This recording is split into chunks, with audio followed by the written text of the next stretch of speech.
And that's something that you will all be looking at. Now we've got some feedback with, I just unmuted, so Can Winston hear us? He should say Yeah. so. Oh, good. All right, so when he speaks, you can hear it through your speaker there. But you can't hear it from my speaker. I had a feeling this is going to come. You can hear him, right? We can't hear him. do you have a mic? Me? Go ahead, keep speaking. Yeah. What's up? Okay, Winston, I think yeah. we can hear you now. We figured out how to hook you into the speakers in the program. Perfect.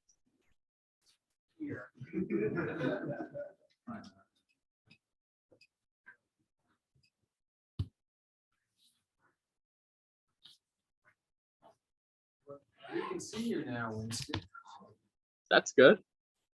Or at least we did see him. What happened here? You know, it's not looking like. Maybe I should make you the co-host. No, it is working. So now we see you. So we're going to turn that off and show the speaker. I'm going to make him the co-host. Good. And now let's turn.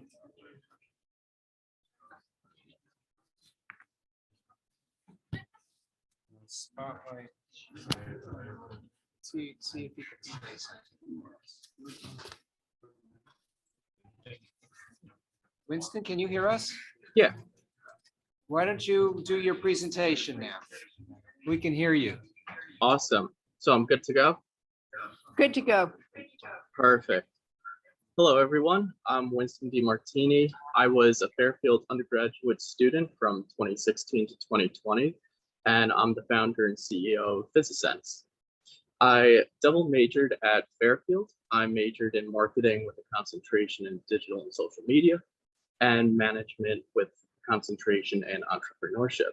So to give you a little bit of background on PhysiSense and kind of what we do, we're a technology and medical device company within the digital health space, specifically focusing on physical therapy rehabilitation. And we create smart shirts with clinical grade sensors embedded in it to help decrease recovery time and re-injury rates for physical therapy patients. So I began and started to develop the company during my senior year at Fairfield, where I was one of the winners in the Fairfield University Showcase. And the startup at Fairfield helped me launch the initial idea, and it taught me how to launch and run a successful company. To this day, I still talk to my mentors from Fairfield and the ABCT program, who have taught me how to run a business. I wouldn't be where I am today without my mentors, and for this reason, I give back to both Fairfield and the ABCT program by being heavily involved in both programs, by being a mentor to the current startups each year. So after the Fairfield Showcase, we won a small research and development grant to build out the initial proof of concept prototype for the Smart Shirt. During this stage is when I applied to ABCT. And what made us a good fit for the program is that at the time we were finishing up the proof of concept, we already vetted out the market through market research, and we were able to show that there was a real market need for the product. To give you some perspective of where we were when we applied to ABCT, we had initial market traction with potential customers. We validated the commercial need and market need through customer research, and we were in the middle of building out the proof of concept. So some key things to keep in mind when applying to ABCT is showing that you have customer traction, as well as showing that and proving that you have real commercial opportunity. And this will really set you apart and set you up well for the program. So for instance, when we applied and pitched, we showed that we have companies that want to test our market-ready prototype, and that various companies already displayed interest in potentially licensing and partnering with us down the line. Additionally, showing that you have done your customer research and that you vetted out the market need and want, this will greatly increase your chances of your application. Additionally, having a working prototype isn't really a deal breaker. It's definitely helpful to have, but it's not mandatory to get into the program. So I learned a lot and I gained a lot from the program itself. And in my opinion, one of the most valuable things that ABCT offers is their mentorship and coaching program. So at the beginning of the program, you'll get assigned a coach, and this coach will work with you in small teams, about 2 to 4 people, and you'll meet with them every week for about 2 hours each week. So this was really helpful because your coach and your mentor know your business the best, of course, other than yourself, and they are able to talk out really highly technical and complicated problems. So if there's a problem that isn't within their scope, their field of scope, then they'll be more than happy to reach out to the whole network of ABCT or even their own personal network to find someone that you can talk to and you can get the answer to your question. So you really do develop a very in-depth connection with your coach and your mentors that you have in the program.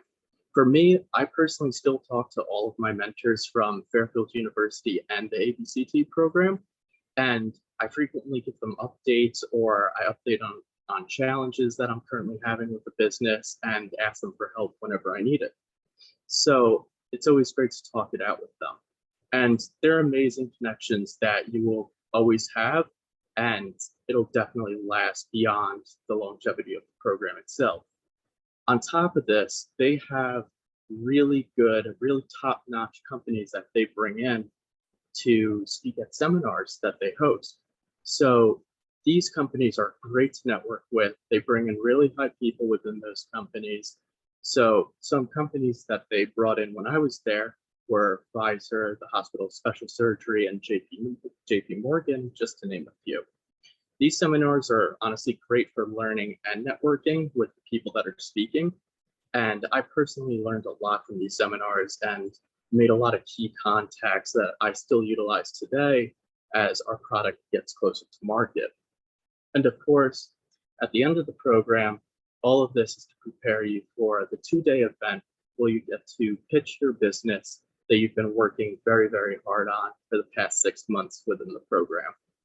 So since the pitch in 2021, I really built off the knowledge that I learned and I gained from the ABCT program.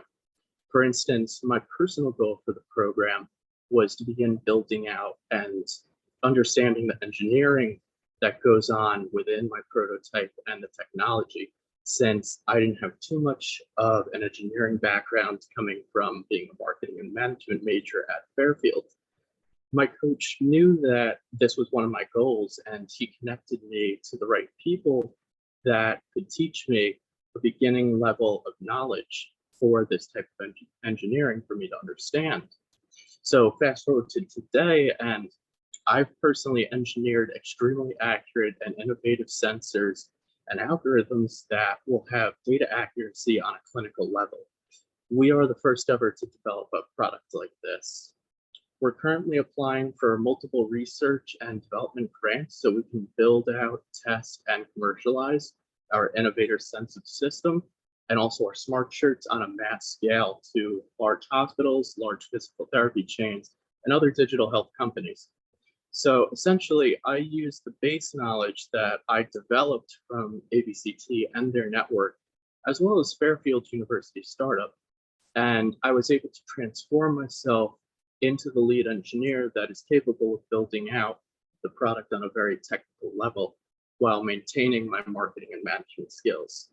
Overall, I had a great experience in the program, and I personally would recommend it to anybody that's looking into it. I made a lot of progress on my company during the time, and it set me up really well for what I'm doing today with Business Sense. So I highly recommend the program to anyone that's thinking about applying.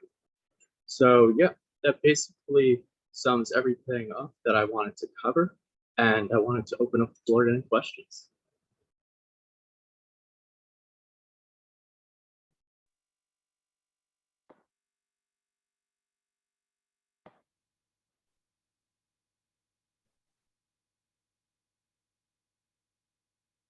I think you're on mute, Mary.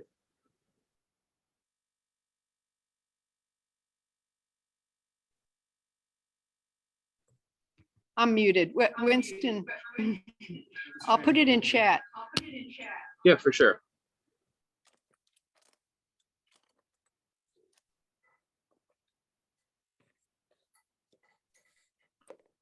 I had a question. Thanks for the presentation, Winston. Good luck with your venture there. I have started a couple of med device companies doing it again here.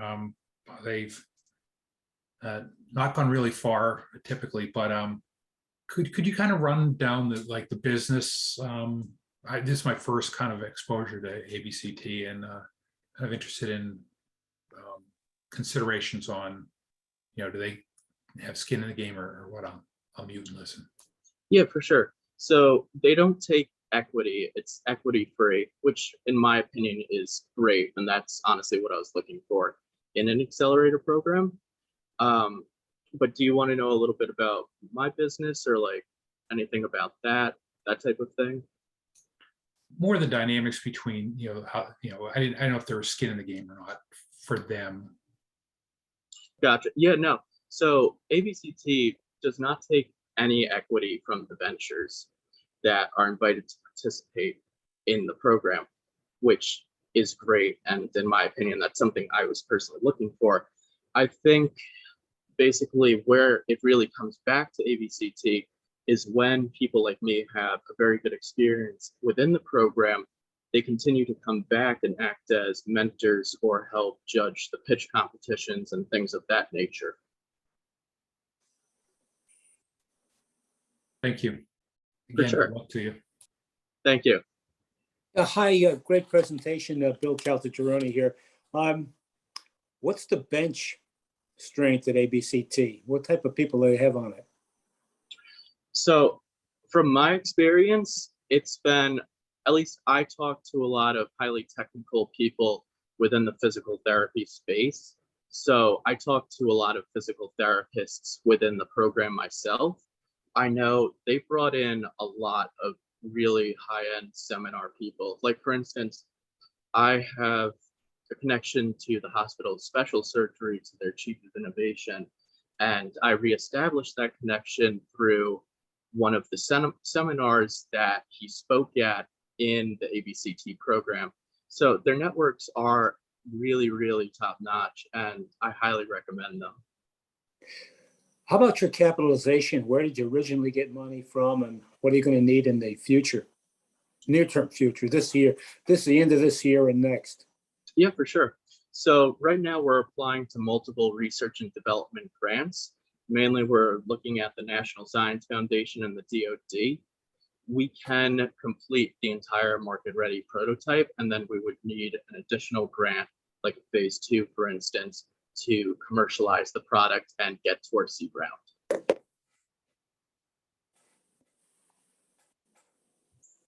And the shirts, they actually have transceivers in the shirts. Is that the idea? Yeah. So they have a bunch of very high-tech, innovative sensors that are clinical grade, that are very comfortable to wear, and there is a transceiver in the shirt that will emit all of the data through Bluetooth. And where does the data go and where is it analyzed? Yeah, for sure. So the data goes into our app and our software. Our software is integratable into, say, hospital special surgery system. And if they don't want to integrate it into their system, they could always just use our app. It seems like something that Apple would be interested in, actually broadcasting the data right into your wristwatch. Yeah. And let them do the higher analytics or whatever. Yeah, there's a lot of different data algorithms and artificial intelligence algorithms that we're working on with the SBIR grant right now. Really ones that will hopefully predict injury risk, and your form to prevent injury. So that's something on the software side that we're really looking to develop out using the grant money. What type of injuries are monitored? ACL stuff or thoracic issues? What type of stuff is monitored? Yeah, so we can do shoulder injuries, we can do knee injuries, and we can monitor all of the data that comes out of the sensors. And we look for very specific things that the AI would pick up and tell the patient that they're at risk for injuring if they continue on this path or continue with this type of motion.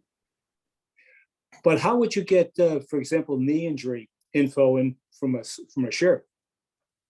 So we have 3D motion sensors within the shirt, as well as sensors that judge your muscles, kind of like biosensors. And we could use all of those data, combine all of the data to get the necessary data that we need to make those assumptions. Interesting stuff. I personally have a knee injury. That's why I say knee. I get that. Okay. Torn medial meniscus. Working out for a triathlon. Oh, That's man. Roberto. Sorry to interrupt, but I think some other questions came up in the chat, Bill. Go Why ahead. don't we let some other people ask some questions? I think that somebody had asked, where did the mentors come from? Oh, yeah. So ABCT assigns you the mentors, and usually they'll assign, like, I probably got 5, 10, 15 mentors. They'll assign you, if you have a problem and you ask your coach or say, Mary, I have this problem, could you try to link me to somebody that could help me with this problem? They will give you whoever they have in their network to help solve that problem. They'll also take the initiative to assign you 5 to 10 mentors off the bat to get you started.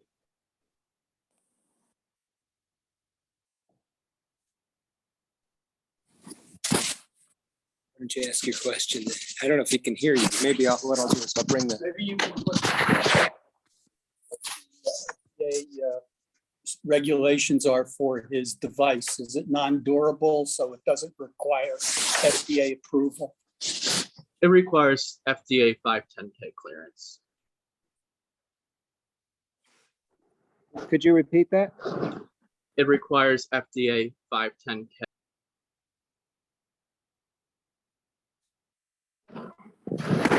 Explain the 510K.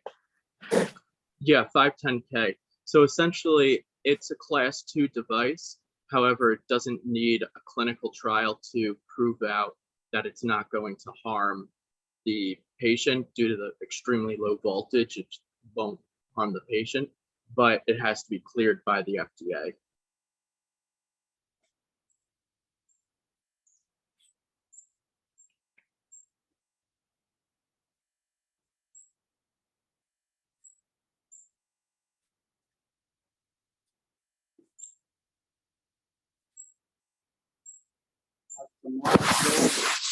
That comes along with the performance of it. So how's he handling that? Hear that question? Can you repeat the question? Yeah, I was just saying, the 510K is, doesn't get FDA clearance. It just says that the device is not harmful. Yeah, And therefore, the use of it and anything that may happen through the use of it is on your company as a liability. So you planning that in your business plan? yeah. I mean, it's so low voltage that nothing will, like, it's practically impossible unless you honestly submerge all of the electronics in water with you in the shirt itself. Then maybe something would happen. But to say theoretically, to wash the shirt, all you do, you take off the central processing unit that has all of those core components in it, and you just put the shirt in the wash. Could you say a few words about how you did the specification and the design of the system? Yeah, to as much as I can speak about it, yes. So it has multiple types of embedded sensors within the system, and mostly these sensors are used in a more clinical setting, like in a doctor's office or in a research setting. And we are commercializing these sensors to be comfortable while maintaining a clinical level of accuracy to these sensors. So were there some sort of design constraints that required you to have sensors that were very accurate? Is that the idea? Yes. In order to be used in a clinical setting, like for physiotherapy, for instance, or within a hospital, they need to have a certain level of accuracy. Yeah.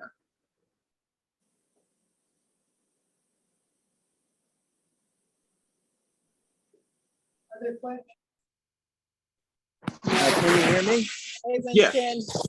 Okay, thank you very much for sharing the story of Physicel.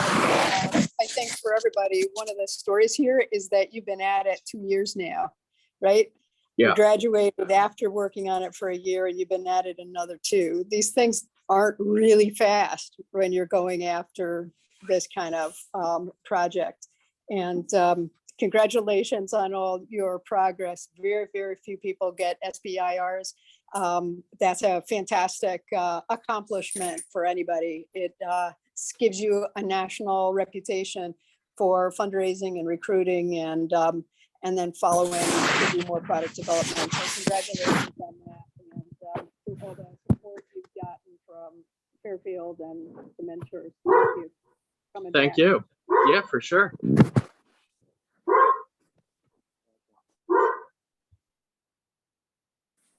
All right, thanks a lot. I'm going to end the Zoom. Thank you.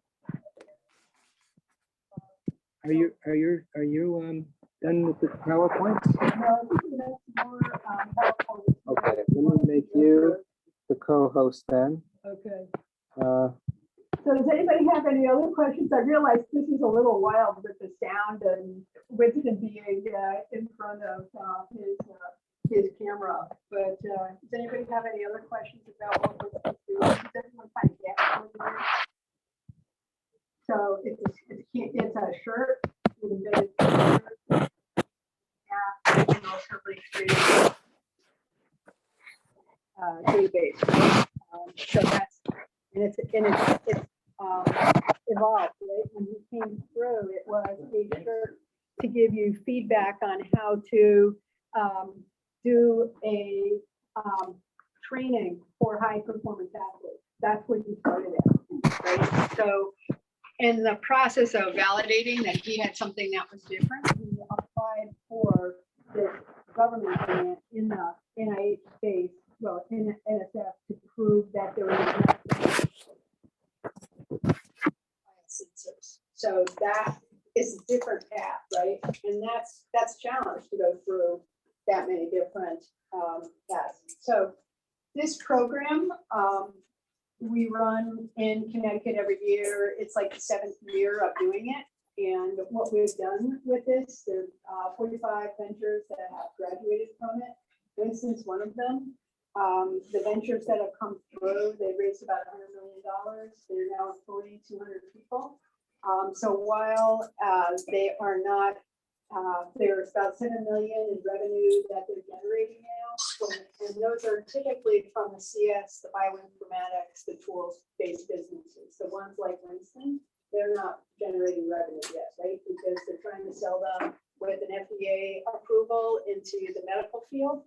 So that's one of the things you have to figure out. How do you stay alive for years while you're trying to develop this thing? So, you know, people do different things. And that's one of the advantages of going to this program is hearing how other people are kind of making it work, right? So Winston, while he came from a business, marketing, comms background, met a lot of people who had engineering science backgrounds and learned, like, what is a clinical trial? Or what's FDA regulatory? What's, you know, P&L? He didn't know finance, right? He had to learn all of these things. So it's a lot of work to be a founder. It's also, so one of the things we spend a lot of time on is trying to figure out how to introduce you to people.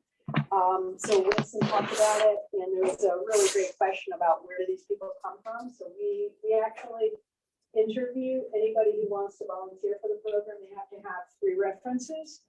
We have to, most of them are by word of mouth. And so we have to understand that they know what this is. It's a volunteer organization. You can solicit people. You're there to help everybody succeed. And if anyone says something confidential, you can't repeat it, right? So it's a non-confidential program, but sometimes you slip and you say something that you didn't mean to. So we have people agreeing not to do that. So there are about 275 of them, and they cover a lot of fields. So you can sort of see, and I'll just skim through this, this is what the program is. We do outreach. We provide educational program on how do you apply based on what the feedback has been from people who actually screen the applications. Then if you apply, then your applications, they're all externally reviewed. So we have a scientist or engineer from that field reviewing them, an investor, and a strategy person. So this is not unusual. If you're writing an RFP, if you're joining a company that's doing a new product, you're going to be responding to proposals, and that's how it's going to work. Your response is going to be judged, and it's usually a committee, and it's a committee deliberately with different backgrounds to it, right? And then the next part of the review process is a personal interview. So that's just like it is in business, and if you're in a business, if you're joining a company, you're going to be asked for who are your references, your business references, and you have to have them together. You have to have people ready to talk. And then we have a process where if your technology is coming out of a research institute, we talk to that research institute to make sure they're behind your application. And lastly, you go through an interview process with people who have gone through this before, and they're just trying to figure out whether it's a fit, right? Are you really ready to start a business or not? And, they've been through it. They know what it is. It's a ton of work. And you're going to have a lot of setbacks. You're going to hear a lot of things you don't really want to hear because you were thinking about it one way. We wanted to go sell this to professional ball players, and he had some, and he had some professional soccer players, and they were interested, but there was money for that. And so, are you really able to hear that news and kind of move on? And then we start going with education, right? So we do education online, we do it in person. We have, as Winston talked about, coaching. So the coaches are all exited successful entrepreneurs. So there's medical advice. The coach for Connecticut last year, she's taken one company public, and she's been part of another company that was sold. The software, the digital health one, was he sold his company, and he actually bootstrapped the whole thing. He never sold any equity. He got the whole thing built with friends from multiple countries, and sold it. And then there's a therapeutic for people who are doing biosciences, a different group in there. And he's started quite a number of companies. So, and then we have workshops. We have a lot of workshops. About 155 guests who come and speak between January and April. And your venture's not going to hear all of them because some of them aren't going to be related to the things that you're doing. And you're going to have a number of mentors who will be assigned to you, and you're going to be other ones based on where you're going to run into issues where you need some more help. And then we have in-person events where you're meeting people, because that's really, really important. It's not necessarily the person you are introduced to, but it's maybe who they know, right? So if you can express to them what your challenge is, they may be able to help find you someone that could be helpful. And then we have a pitch day where people have a chance to present in front of a lot of people. So, this is why people join. They want, it's a very structured program. You work through your business plan so it can be fundable. You're networking a ton, and then you're learning how to speak in business. So, you may know your technology, you may know your, the problem the customer has, but can you talk about the overall business? I mean, and talk about it really quickly, because people who are in this innovation field, they're hearing this stuff all the time, and they're used to digesting it at a really rapid pace. So this is an MD who works with pediatric tumor patients who have, as a result of the chemotherapy that they receive, heart problems. So she to the heart of kids who have gone through oncology treatments, and has developed a network of 100 doctors that are developing treatment plans, and they're tracking how the kids do as they grow up, right? So all this stuff has been written down in spreadsheets for 12 years. all the patients in Connecticut who have gone through are part of this now.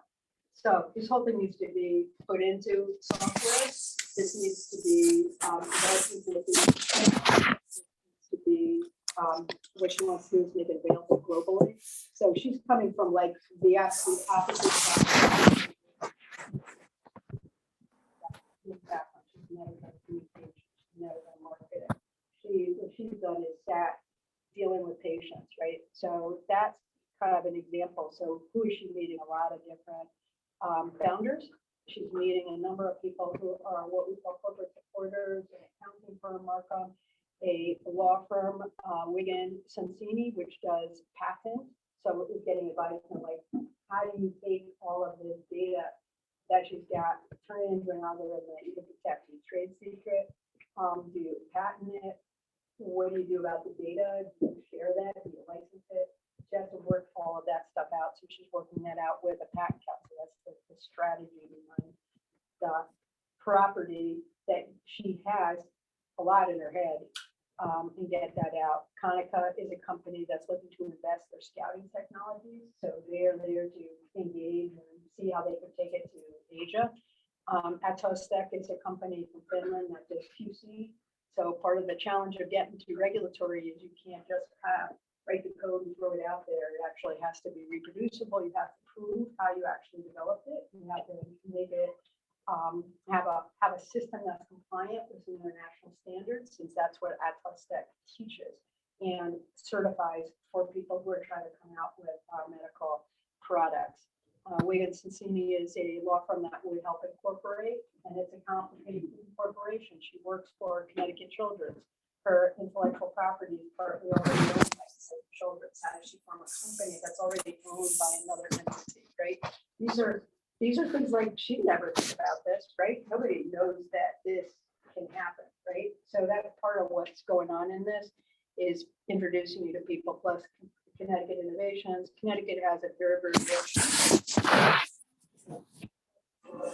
startups. Connecticut Innovation funds about half the ventures that comes through. So they're getting between grants or pre-seed funding or seed funding when they're coming through the program. Because when you're starting something, you're going to need some money. And this is an example of a very different set of companies that biotherapeutics company, startup out of Yale, where there's a researcher who's been studying infectious diseases in primarily tropical areas, but it turns out that the same disease that is leptospirosis that you vaccinate animals from dogs to cows to other farm animals, and they have a more effective vaccine that can be produced at a fraction of the cost. So they're trying to figure out how you do that. And again, someone like the previous person who doesn't have any business background, but they've got mounds of scientific data, tons of money that's been coming in to help them develop this research, and a lot of validation that this works. So like, how do we meet these people that could actually help them have a board? And the board has been recruited to represent the biggest hospital system in New York, which is Northwell, the biggest pharma company in the world, which is Pfizer, the biggest IP law firm in biosciences, which is Wilson Sonsini, IACTabct, which is a sovereign fund from Singapore, which is doing and looking for innovation to bring to Singapore and to adopt in Singapore, a company that has developed the legislation for cybersecurity, Singer, and a company that does accounting for most of the seed venture funds in the Mid-Atlantic. So we're trying to put this all together with an alum of the program who invented something at 17, has built a biotherapeutics company who's raised $100 million, and he's got a manufacturing facility in Brooklyn. Things that all were said were impossible. You just like, you were to say this person's going to be here 10 years later and doing this. The people who just have said no, that's not possible. So the companies we've talked about, it's a lot of education, 150 events a year, not all of them can be for the people who go through, but it's very, very intensive. A lot of small group opportunities to work through your ideas, and lots of technologies from diagnostics, medical devices, to therapeutics, to bioinformatics, to software, digital health. And it changes every year. they're different things. Last year was the year of neuroscience in therapeutics. Year before, we had a lot of medical devices that were for physical therapy when Winston came through. That was totally unpredictable. Like, we see these trends kind of coming through the program. A lot of the people who come in Connecticut to the program end up getting funded. This is kind of a slide that is why the state funds this. They want jobs. In order to have jobs, you have to have a company form. And they're looking for people to start. If you have revenue, you can hire more people. So that's what You're gonna go pick up. And then, a lot of this, it takes a Yeah. while. to happen. So Yeah, because you might, I think there's some sound. Yeah, I just muted them. I just muted them.